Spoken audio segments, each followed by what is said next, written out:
1965, 66 విద్యా సంవత్సరంలో నేను 8వ తరగతి పాకాల జిల్లా పరిషత్ ఉన్నత పాఠశాలలో చదువుతున్న రోజులు. ఒకరోజు హిందీ పండిట్ హిందీ పాఠం చెబుతూ మధ్యలో హిందీ ప్రాథమిక పరీక్షలు జరగబోతున్నాయి, ఇష్టం ఉన్నవాళ్ళు చేతులెత్తండి అనగా నేను, నాతో పాటు రాజన్, హరిశ్రీ, మొదలగు వారము చేతులెత్తాము. పేర్లను నమోదు చేసుకున్న హిందీ పండిట్ గారు సంబంధిత అధికారులకు పంపారు. వాటికి సంబంధించిన పుస్తకాలను కొనుక్కొని చదవసాగాను. పుస్తకంలోని అంశాల గురించి ఎవరూ బోధించకపోవడంతో చదువుటకు బద్దకించి దానిపై ఇంట్రెస్ట్ లేక గాలికి వదిలేశాను. కొన్ని రోజుల తర్వాత ప్రాథమిక పరీక్షలు మా పాఠశాలలోనే జరిగాయి. చదవని కారణంగా నేను పరీక్షకు హాజరు కాలేదు. పరీక్ష పూర్తి అయిన మరుసటి రోజు రెడ్డి తదితరులు పరీక్షకు ఎందుకు హాజరు కాలేదు, పరీక్ష ప్రశ్నాపత్రాలలోని ప్రశ్నలకు జవాబులన్నిటినీ మేము మూకుమ్మడిగా కూర్చొని చూసి రాశాము. టీచర్లు కూడా జవాబులు తెలియబరిచారు అన్నారు. హరిరెడ్డి వాళ్ళ బావ కూడా 9, 10 SSLC తరగతులకు హిందీ పండిట్గా ఉండేవారు. కనుక హాజరు అయిన వారందరికీ చూసి రాసే అవకాశం లభించినది. నేను సదరు పరీక్షకు హాజరు కానందుకు చాలా బాధపడ్డాను మరియు భయపడ్డాను. ఎందుకంటే మా నాన్నకు తెలిస్తే కోపగించుకొని నన్ను తిట్లు కొట్లతో సత్కరిస్తారని. ఈ విషయము ఏదో విధంగా మా నాన్నకు తెలిసింది. తెలిసిన వెంటనే నన్ను నానా రకాలుగా తిట్టి అన్ని కోణాలలో చావగొట్టాడు. అసహాయుడనై భయంతో వణికి ఏడుస్తూ కూర్చున్నాను. నేను చేసింది తప్పే కదా మరి. ఆ అవమానాన్ని సహించలేక ఎక్కడికైనా ఎవరికీ చెప్పకుండా ఇల్లు వదిలి పారిపోవాలని దృఢ నిశ్చయానికి వచ్చాను. మరుసటి రోజు సాయంకాలము 7 గంటల సమయంలో పాకాల రైల్వే స్టేషన్ నుండి కాట్పాడికి బయలుదేరుతున్న ట్రైన్లోకి టికెట్ లేకుండా ఎక్కాను. నా చెంత ఒక పైసా కూడా లేదు.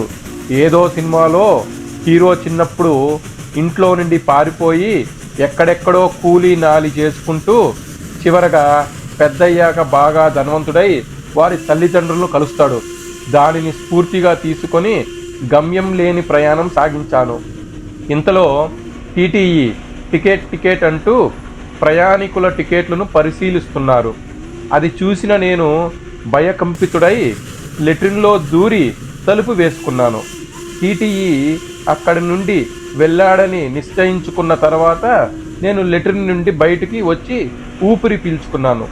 తర్వాత ఎప్పుడూ చూడని రాని చిత్తూరు రైల్వే స్టేషన్లో దిగి భయపడుతూ ప్లాట్ఫారం బయటపడ్డాను. చిత్తూరు హైరోడ్లో తిరుగుతుండగా గీతాంజలి మొదటిసారి హీరోయిన్గా నటించిన ఇల్లాలు వాల్ పోస్టర్ని చూస్తూ కొద్దిసేపు గడిపాను. తర్వాత అటూ ఇటూ తిరుగుతుండగా ఆకలి వేయసాగింది. ఏదో సాధించాలి అనుకున్న నా ఆలోచనలు ఒక్కొక్కటి ఆవిరైపోయసాగాయి. నా మీద నాకే జాలేసింది. చేసేది ఏమీ లేక తిరిగి చిత్తూరు ప్లాట్ఫారంకు చేరి పాకాలకు వెళ్ళే ట్రైన్ కోసం వేచి ఉన్నాను.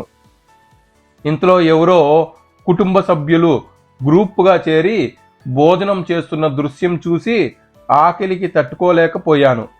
ఎట్లయినా ఇల్లు చేరాలని తొందరపడసాగాను. రాత్రి 12 గంటల ప్రాంతం అనుకుంటా ట్రైన్ వచ్చింది. ట్రైన్ని హడావిడిగా ఎక్కి బిడియపడుతూ ఒక మూల నిల్చున్నా. దేవుని దయ వల్ల టీటీఈ రాలేదు. 1 గంట ప్రయాణం తర్వాత ట్రైన్ పాకాల చేరుకుంది. చేరుకున్న వెంటనే ట్రైన్ దిగాను. రాత్రి 1 గంట పైన సమయము దాటింది. రాత్రి మబ్బులో ఇంటికి వెళ్ళాలంటే భయమేసింది.